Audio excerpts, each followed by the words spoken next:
In the previous video, we learned that Frank Herbert had an important encounter in 1950, 15 years before Dune was published.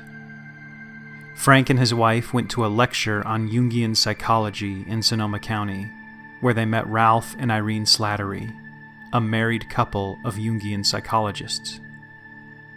The Slatterys would become close friends of the Herberts, and the ideas of Carl Jung would become a huge part of Dune. Of the many ideas in Carl Jung's expansive and fascinating philosophy, one is of greatest importance to Dune: the idea of humanity having what Jung called a collective unconscious.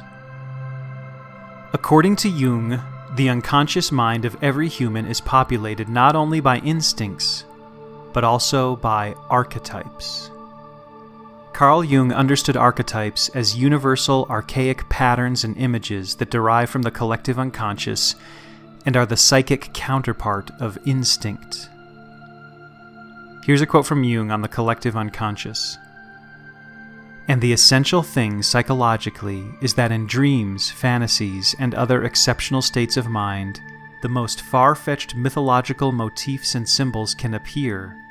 These primordial images, or archetypes if I have called them, belong to the basic stock of the unconscious psyche and cannot be explained as personal acquisitions."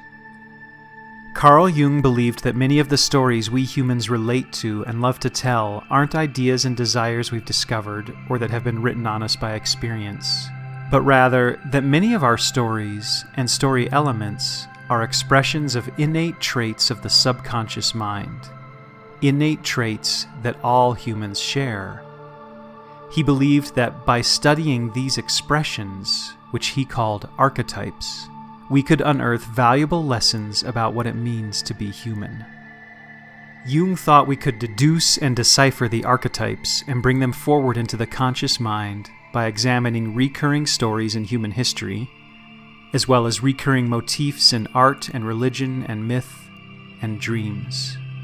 Jung believed we could find the archetypes of the collective unconscious by examining those stories that humans told again and again across cultures and through history, like the Great Flood or the Creation, and going deeper in examining the characters and motifs that appear in those stories, like the hero, the devil, or the trickster. Jungian archetypes have become an important subfield of study in psychoanalysis, and we have plenty of evidence that the idea of archetypes themselves were of great interest to Frank Herbert, who often spoke of science fiction as a tool that was uniquely suited for deciphering the most basic and primal questions of what it means to be human. But in Dune, it's clear that it was less the archetypes themselves that were of interest to Herbert, and more the larger idea of a collective unconsciousness. In Dune, Herbert imagines a universe where highly advanced humans, using a chemical substance called melange, or the spice, are able to tap directly into the collective unconscious, and do it in an even more literal way than Jung was imagining. When Jung spoke of a collective unconscious, he was referring to a shared set of traits among humans, and though at times Jung's speeches and writings suggest he thought this shared set of traits went far deeper than we consciously understood or had deciphered yet, Jung firmly kept his ideas in the realm of practical psychological discourse. Herbert, however, ran with the idea of a collective unconscious as something much bigger and more magical.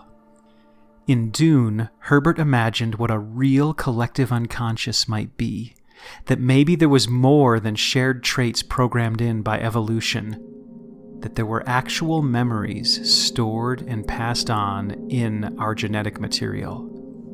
In Dune, Herbert invented a kind of genetic ancestral memory that exists inside all of us, an ability to travel back and forth through time using information embedded within us.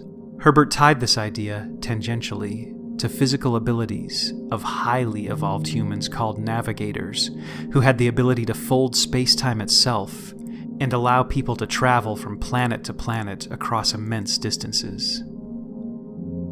It's a marvelously weird and wonderful and original idea, and in Dune, we get our first glimpse of it in Chapter 1, when the character Paul is speaking with a Bene Gesserit.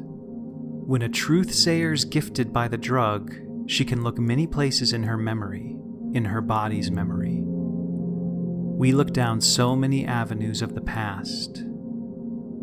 As we get deeper into Dune, we'll see that it was this idea of genetic memory, of the memories of our ancestors being stored in our very DNA, waiting to be unlocked by a kind of science fiction magic that is at the heart of so much of Dune's mythology.